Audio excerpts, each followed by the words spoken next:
అన్యాయంగా చంపేశారు నాన్న.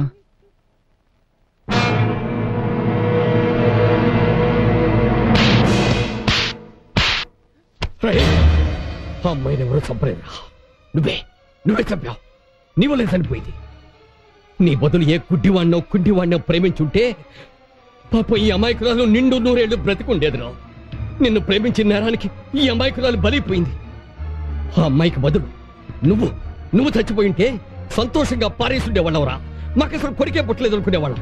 చిచ్చే, అసలు నీలాంటి నీచుని తిట్టడానికి తెలుగులో ఉన్న పదాలు చాలవరా. వేరే భాష తుక్కోమని.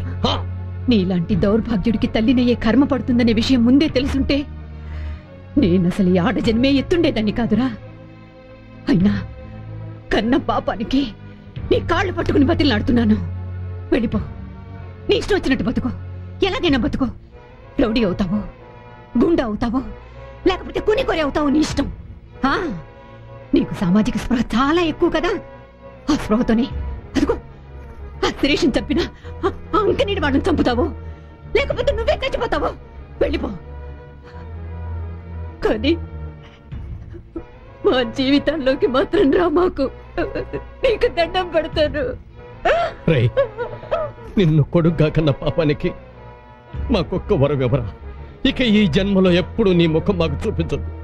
కనీసం మమ్మల్నైనా ప్రశాంతంగా బ్రతకనివ్వరా.